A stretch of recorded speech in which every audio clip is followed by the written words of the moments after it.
Hello, New York Giants fans, and welcome to a new edition of the Valentine's Views podcast here on YouTube. Please like, share, and subscribe to support the channel.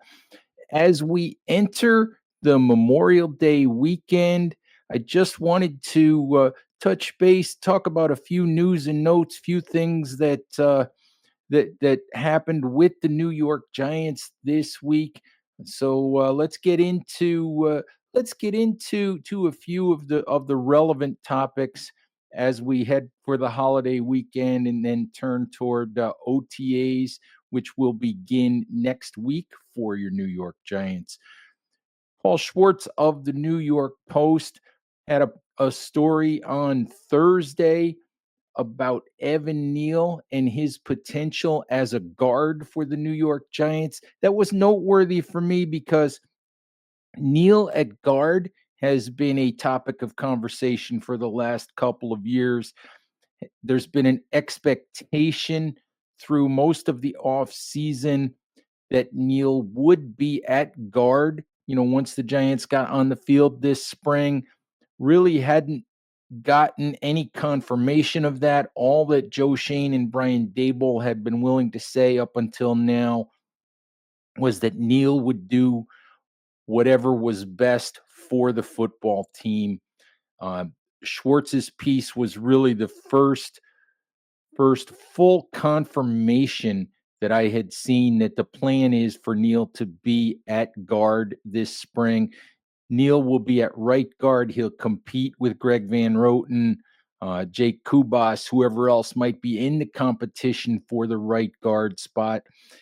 Very anxious to see how well he does, how well he transitions to guard, not only physically, but mentally and emotionally. It's a position that Neal didn't and has not wanted to play.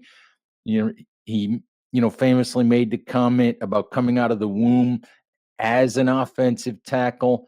This would be very good for the New York Giants if Evan Neal can transition successfully to guard, which might make Greg Van Roten a valuable backup. Be very good for Evan Neal's career as well. At this point, he's going nowhere as an offensive tackle. So we'll see. Fingers crossed that that this goes well for Evan Neal and the New York Giants. Also wanted to mention we saw on Thursday, number 3 overall pick Abdul Carter signed his rookie contract. The bigger news when it comes to that is that to get under the salary cap to sign Carter, the Giants restructured the contract of edge defender Brian Burns, one of their most highly paid players. The Giants will have to do more to stay under the salary cap as they look to sign Jackson Dart, Darius Alexander, and Cam Scatterbu, the 3 rookies who have yet to sign their contracts. And just as an aside, don't get all fired up about who has signed and who hasn't signed. All of these contracts are slotted in the CBA the way things are done now. It's not a big deal. There just aren't that many things for agents and teams to argue about. The deals that aren't done will get done, and they'll get done in plenty of time. So just don't get all fired up about those things. But the point I wanted to make is the Giants will have to do some other things. You can look at the contracts of Andrew Thomas and Dexter Lawrence as contracts that probably could be restructured. Those things are usually just taking base salary and turning them into signing bonuses. So there's plenty of things, couple things the Giants can do there. I mean, they could cut Graham Gano, they could cut Rakeem Nunez Roches if they wanted to or need to, but they do have some flexibility with their existing roster to restructure some contracts and just expect to see it, at least 1 or 2 more, significant restructures as we go through the spring and the summer as the Giants, finish signing their rookie class and head toward training camp. When the schedule came out, we didn't really talk much about the preseason portion of the schedule. Giants will open the preseason portion of their schedule by traveling to Western New York to face the Buffalo Bills. Then they'll face the New York Jets and New England Patriots at MetLife Stadium. Sort of, with the Jets and the Patriots on that schedule, it's more of a traditional schedule, more of the preseason schedule that we had been used to until the last couple of years. The interesting thing for me, we haven't heard anything about the potential of joint practices for the Giants. Last couple of years they had joint practices with the Detroit Lions. They had a single joint practice last year with the New York Jets. I don't know that they would go back to the Jets. I doubt they would have a joint practice with the Patriots this year, since the Patriots are on the Giants' regular season schedule.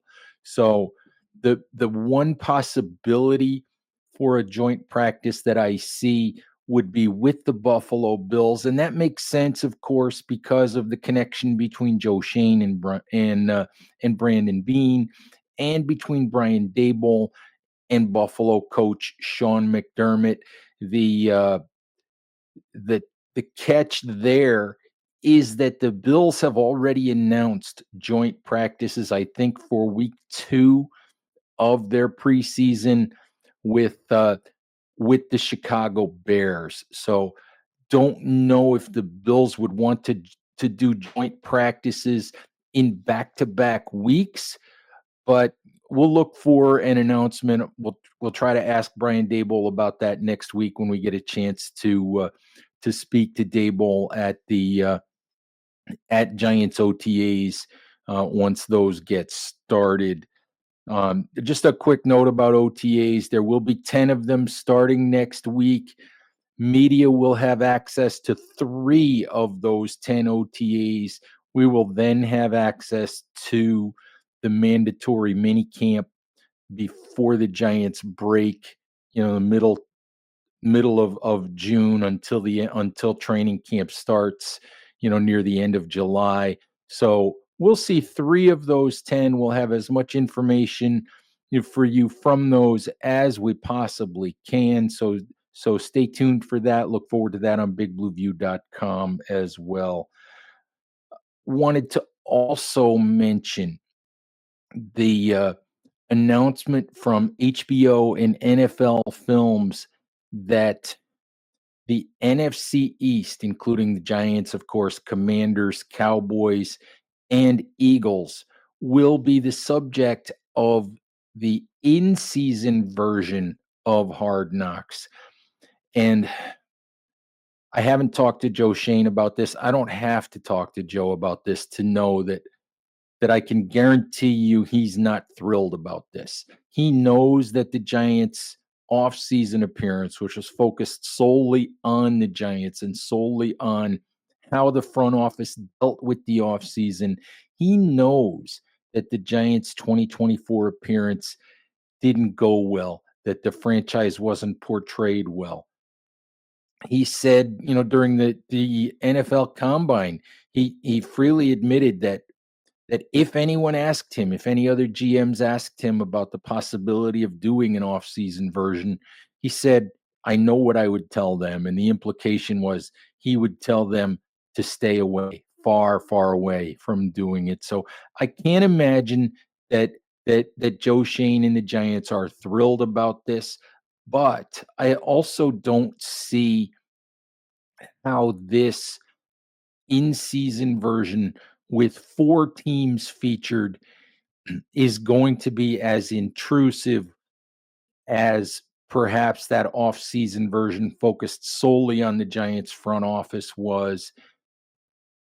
The announcement from HBO and NFL Films, pardon me, was that this would begin to air in the middle of December, excuse me, and would be focused on the late season and the playoff pushes, for various teams and things like that.